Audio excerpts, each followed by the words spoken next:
Assalamualaikum warahmatullahi wabarakatuh. Izin memperkenalkan diri, nama saya Ridho Ahmad Fauzi dengan NPM 2115010001. Di sini saya akan mempresentasikan tentang software development methodology. Nah, jadi sistem development methodology atau disingkat SDM adalah proses standar yang digunakan atau diikuti dalam suatu organisasi atau perusahaan untuk melakukan hal-hal seperti menganalisis, merancang, mengimplementasikan, dan pemeliharaan sistem dalam proses pengembangan software. Jadi SDM adalah langkah atau langkah kerja yang digunakan untuk melakukan pengembangan software. Nah, evolusi software proses model ini sudah dimulai sejak tahun 1970, yaitu saat Royce memperkenalkan model pengembangan tradisional, yaitu waterfall. Nah, pada saat itu, sistem dikembangkan melalui pendekatan yang kurang disiplin. Jadi, hanya formal method aja yang menggunakan matematika dan konsep berbasis komponen dari pengembangan perangkat lunak yang diadopsi selama masa itu. Nah, kemudian, sejak itulah, banyak metode-metode yang bermunculan untuk memperbaiki kelemahan waterfall atau untuk meningkatkan efisiensi dan kualitas proses pengembangan software. Pertama ada metode klasik yang dimulai dari tahun 1970 sampai 1993. Nah, dalam rentang ini merupakan tahun munculnya metodologi klasik. Sampai awal 1990-an terdapat 6 metodologi pengembangan yang diadopsi oleh organisasi atau perusahaan yang berawal dari linear sequential model. Pada masa ini pengembangan sistem kurang diformalkan, yang seperti tadi yaitu belum menggunakan konsep matematika. Pengembangan sistem menjadi formal setelah pengenalan model waterfall. Jadi setelah model waterfall keluar, baru metode-metode menjadi lebih formal. Jadi yang pertama ada linear sequential methods. Dalam penerapan metode ini, tidak mengizinkan klien untuk melakukan perubahan kebutuhan dan klien juga tidak terlibat selama pengembangan sistem. Jadi di sini klien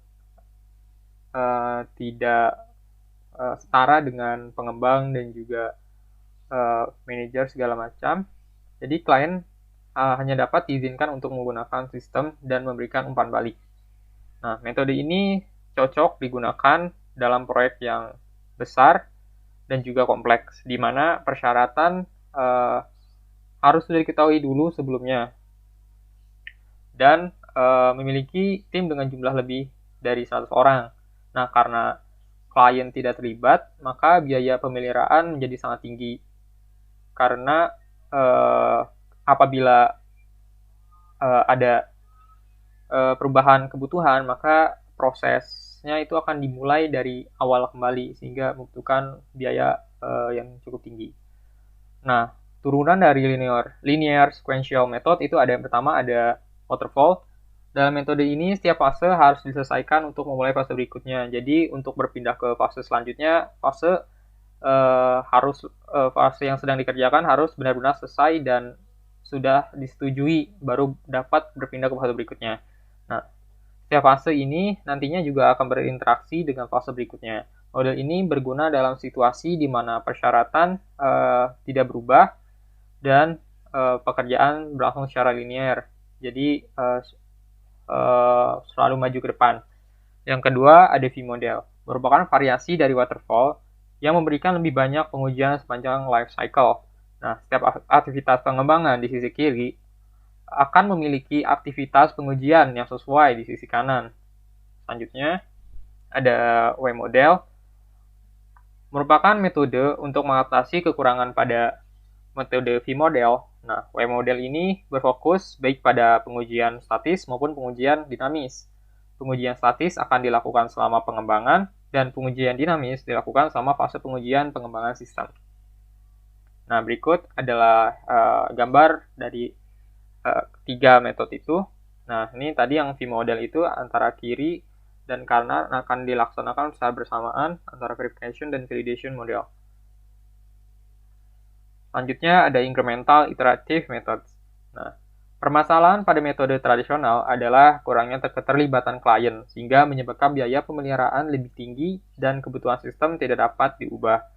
Nah, itu kasusnya pada ketiga model yang sebelumnya, yaitu untuk menyelesaikan permasalahan tersebut, maka hadirlah incremental iterative methods, di mana sistem berevolusi atau bertambah selama periode waktu tertentu dengan keterlibatan pelanggan. Jadi pada incremental methods itu akan terus fase-fase akan terus berevolusi sebanyak beberapa kali sampai benar-benar fix gitu. Kemudian yang pertama itu ada turunan dari incremental iterative methods. Pertama ada prototype methods. Model ini digunakan pada saat kebutuhan yang diberikan tidak jelas. Nah, kebutuhan awal klien dikumpulkan dari pelanggan, diikuti dengan desain cepat. Kemudian sebuah prototype akan dikembangkan dan ditunjukkan kepada klien untuk evaluasi. Setelah klien puas, baru pengembangan penuh dilakukan.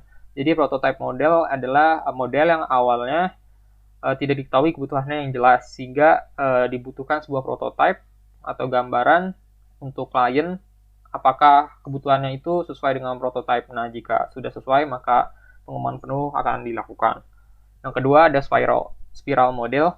Jadi spiral model adalah perpaduan antara metodologi tradisional dan juga model prototype. Nah, ini terdiri dari 4 kuadran, yaitu planning, risk analysis, engineering, dan evaluation. Dan engineering dan evaluation dan customer evaluation. Nah, model spiral ini lebih menekankan pada analisis resiko dan digunakan dalam proyek yang rentan terhadap resiko tinggi, seperti aplikasi terkait pertahanan, penerbangan, dan juga luar angkasa. Rapid Application Development (RAD) model ini meningkatkan keterlibatan klien. Jadi di sini andil dari klien itu cukup besar, yaitu mendorong pengembangan prototipe dan secara ekstensif menggunakan rekayasa komputer aided software engineering atau disingkat CASE. Jadi dalam RAD itu menggunakan software CASE ini, yang model RAD ini cocok untuk aplikasi yang akan dikembangkan dengan sangat cepat.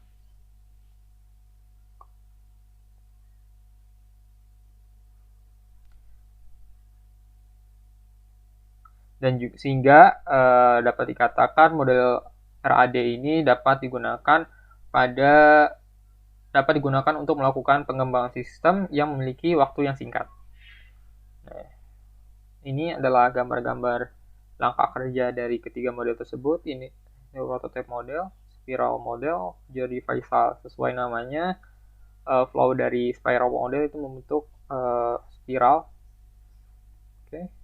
Selanjutnya yaitu ada Object Oriented Analysis and Design. Nah, metode ini menggabungkan data dan proses menjadi satu kesatuan yang disebut dengan objek. OAD ini bekerja berdasarkan prinsip-prinsip abstraksi, enkapsulasi, pewarisan, dan polimorfisme. OOD banyak digunakan dalam pengembangan aplikasi yang menggunakan bahasa pemrograman yang berorientasi objek seperti Java dan juga C++. Rational Unified Process atau disingkat RUP model merupakan turunan dari OOAD, yaitu terdapat 4 fase, yaitu Inception, Elaboration, Construction, dan Transition. Nah, setiap fase ini akan mengalami serangkaian iterasi sampai fase berikutnya tercapai. Jadi, akan terus berulang sampai kebutuhannya atau requirement-nya telah tercapai atau telah terpenuhi. Nah, selama fase analisis, konsep OAD diadopsi yang selanjutnya diimplementasikan dalam fase konstruksi. Selanjutnya ada komponen based development, yaitu pengembangan sistem dengan metode ini pada penggunaan kembali komponen yang ada. Jadi, metode ini akan menggunakan komponen-komponen yang lama atau software yang lama itu digunakan kembali. Jadi model ini cocok digunakan untuk upgrade software. Jadi yang komponen lama itu sebisa mungkin digunakan kembali. Nah, metode ini menggunakan software komersial off-the-shelf yang disingkat COTS yang memiliki fungsionalitas yang diperlukan dan cocok untuk berintegrasi dengan software lain. Jadi, software ini membantu untuk mengintegrasikan komponen dengan komponen yang baru dengan komponen lama pada software lain. Nah, metode ini sangatlah membantu meningkatkan produktivitas dan mengurangi waktu siklus. Yang selanjutnya ada aspek oriented software development, yaitu mengimplementasikan fungsionalitas sistem yang mungkin diperlukan di beberapa tempat berbeda dalam suatu program. Metode ini membantu dalam penggunaan kembali aspek tanpa memperhatikan di mana kode tersebut digunakan. Yang selanjutnya ada Joint Application Design and Development, merupakan pendekatan berorientasi tim yang berfokus pada klien untuk memahami kebutuhan bisnis dan mengembangkan solusi bersama. Jadi, Joint Application Design and Development ini menerapkan konsep kolaborasi yang mana pengidentifikasian kebutuhan bukanlah berasal dari stakeholder selaku pemegang kebutuhan pemegang individu, akan tetapi akan merekomendasikan lokakarya dan kemitraan yang difasilitasi untuk mengembangkan sistem. Ini adalah gambar dari ketiga flow tadi, yaitu ada component based development, ada aspect oriented software development, dan joint application design and development. Selanjutnya ada specialized methods, di mana model ini khusus memiliki fokus yang sempit dan tidak diadopsi secara luas di semua proyek pembangunan. Model ini mengadopsi beberapa karakteristik model konvensional, tapi diterapkan pada proyek tertentu. Jadi pada proyek tertentu akan menerapkan karakteristik model konvensional. Selanjutnya ada formal methods. Nah, seperti yang disebutkan di awal, pada periode ini hanya metode ini yang menggunakan teknik matematika dan statistik untuk mengembangkan perangkat lunak yang berkualitas. Nah, dengan metode ini, tiap fase dalam pengembangan menggunakan ketepatan matematika sehingga akan meningkatkan keandalan perangkat lunak yang dikembangkan. Nah, selanjutnya ada metode masa kini yang dimulai sejak tahun 1993 sampai 2002. Nah, dalam periode ini terdapat 3 metodologi pengembangan yang menjadi sangat populer dan diadopsi oleh perusahaan hingga saat ini, yaitu ada service oriented atau disingkat SOA, terus ada agile methods, dan juga ada open source system development. Yang pertama ada service oriented architecture, merupakan pendekatan pengembangan sistem dengan menggabungkan berbagai sistem yang menyediakan fungsi generik. Jadi akan menggabungkan berbagai sistem yang memiliki fungsi yang sama. Terus SOA juga menganjurkan konsep penggunaan kembali komponen perangkat lunak. Jadi ini akan menggunakan komponen perangkat lunak sebelumnya akan digunakan kembali pada software yang baru. Kemudian manfaat potensial dari software SOA ialah termasuk fasilitas pengembangan aplikasi yang cepat melalui perakitan layanan. Kemudian akan menciptakan ROI yang tinggi karena menggunakan kembali layanan dan memiliki kemampuan untuk menggunakan layanan warisan melalui jaringan komunikasi. Nah, selanjutnya ada agile methods, di mana metode ini merupakan metode yang bersifat dinamis, memiliki konten yang spesifik, dan merangkul perubahan secara agresif dan berorientasi pada pertumbuhan. Metodologi ini biasanya digunakan oleh organisasi atau perusahaan yang sangat dinamis.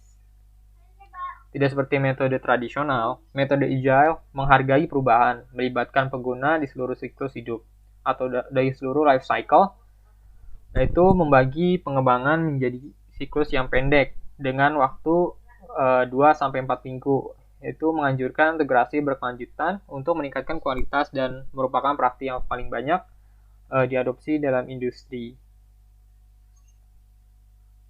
Karena kecepatannya ini, metode agile cocok digunakan pada proses pengembangan yang memiliki waktu sedikit.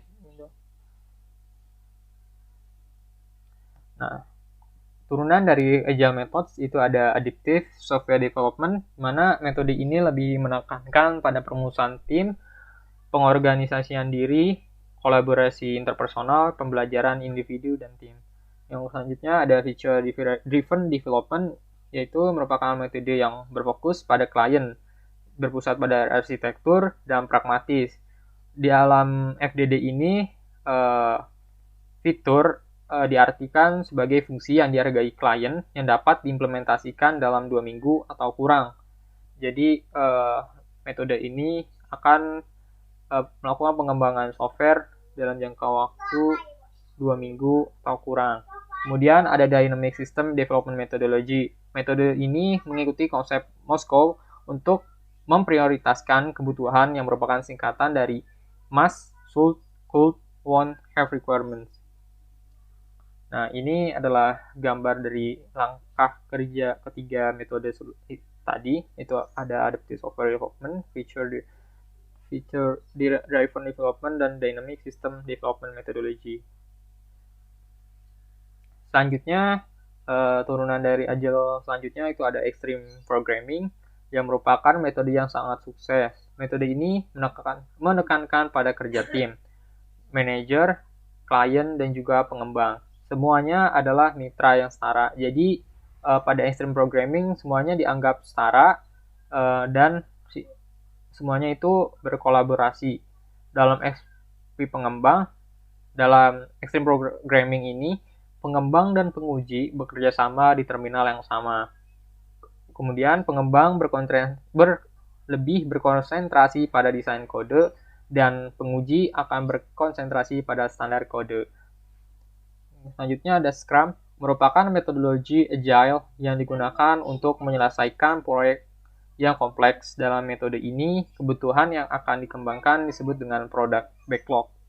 Dari produk backlog akan diprioritaskan untuk melakukan sprint, kemudian akan berubah menjadi sprint backlog. Kebutuhan sprint backlog itu akan dianalisis, dirancang, dikodekan, dan juga diuji oleh tim sprint sebagai upaya kolaboratif. Nah, setiap 24 jam akan diadakan Scrum Meeting yang akan dikoordinir oleh Scrum Master dengan partisipasi seluruh tim untuk memahami pencapaian telah dicapai sejak Scrum Meeting terakhir. Nah, itu mendiskusikan dan menyelesaikan setiap kendala untuk pekerjaan yang harus diselesaikan. Selanjutnya ada Crystal Methodologies, yang mana metode ini disebut juga metodologi ringan yang berfokus pada SDM, kemudian memiliki interaksi, keterampilan, komunitas, bakat, dan juga komunikasi. Metodologi ini menggunakan warna yang menunjukkan bobot dari metodologi yang akan digunakan. Warna yang berbeda dalam keluarga termasuk kristal clear, kristal yellow, kristal orange, kristal red, kristal maroon, kristal diamond, dan kristal sapphire. Semakin besar proyek, maka akan semakin gelap warna bobotnya. Dan ini merupakan gambaran flow dari Extreme Programming, Scrum, dan Crystal Methodologies. Selanjutnya ada Open Source System Development. Jadi ini ada metode ini sebuah proses di mana kode sumber dari perangkat lunak yang dikembangkan tersedia untuk umum untuk dipelajari. Jadi kodenya ini akan terbuka bagi khalayak umum untuk diakses, untuk dipelajari, diubah, dan ditingkatkan. Nah, biasanya proyek open source akan diprakarsai oleh siapa saja yang merasa bahwa ada kebutuhan akan software untuk dikembangkan. Kode awal dibagikan kepada publik dan diikuti dengan identifikasi sukarelawan untuk menyusun rencana pembangunan. Nah, contohnya open source system development itu adalah software Linux. Nah, oke, nah selanjutnya ada metode masa kini kedua, yaitu SDM dari tahun 2022 sampai saat ini. Nah, sejak tahun 2022 dan seterusnya, 6 metodologi pengembangan menjadi populer dan diadopsi oleh perusahaan hingga saat ini, termasuk Test-Driven Development, Behavior-Driven Development, Agile Unified Process, Kanban Software Development, Scrumban, dan Discipline Agile Delivery. Yang pertama ada Test-Driven Development, yaitu dalam metode ini, sebelum kode dituliskan, akan dilakukan tes persiapan terlebih dahulu.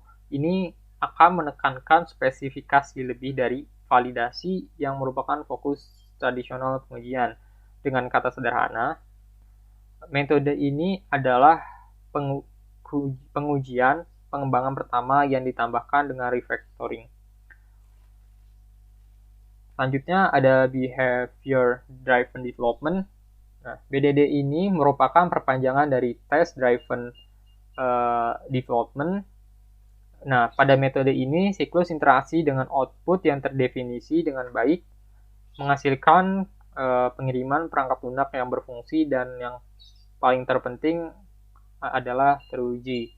Selanjutnya ada Agile Unified Process yang disingkat AUP. Di dalam AUP ini fasenya besar dan disiplinnya berulang dan kecil. Pada AUP bekerja berdasarkan filosofi kelincahan.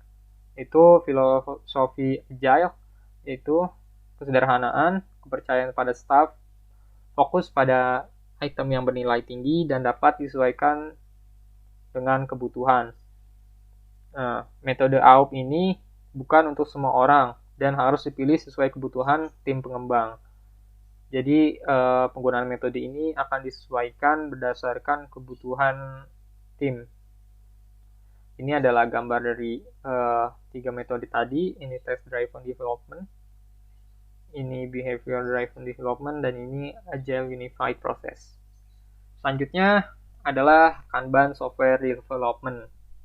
Jadi sistem manajemen proses visual yang membantu pengambilan keputusan mengenai apa yang akan diproduksi, kapan diproduksi, dan berapa banyak yang harus diproduksi. Dalam penerapannya, metode ini menggunakan papan Kanban untuk visualisasi dan mekanisme kontrol. Jadi, metode ini menggunakan papan Kanban sebagai media yang nantinya akan ada Kanban yang mengisi setiap bagan, yaitu mulai dari apa yang akan diproduksi, kapan diproduksi, dan berapa banyak yang harus diproduksi. Nah, itu bagan-bagannya. Selanjutnya ada Scrumban, merupakan kombinasi metodologi Scrum dan metodologi Kanban. Pada dasarnya, Scrumban adalah kerangka kerja manajemen yang muncul ketika menggunakan Scrum sebagai cara kerja pilihan mereka dan menggunakan metode Kanban sebagai lensa untuk melihat, memahami, dan terus meningkatkan cara mereka bekerja. Jadi, Scrumban adalah gabungan dari Kanban dan juga Scrum. Jadi, Scrumban ini cocok untuk pengembang yang memilih metode Scrum. Jadi, untuk memonitor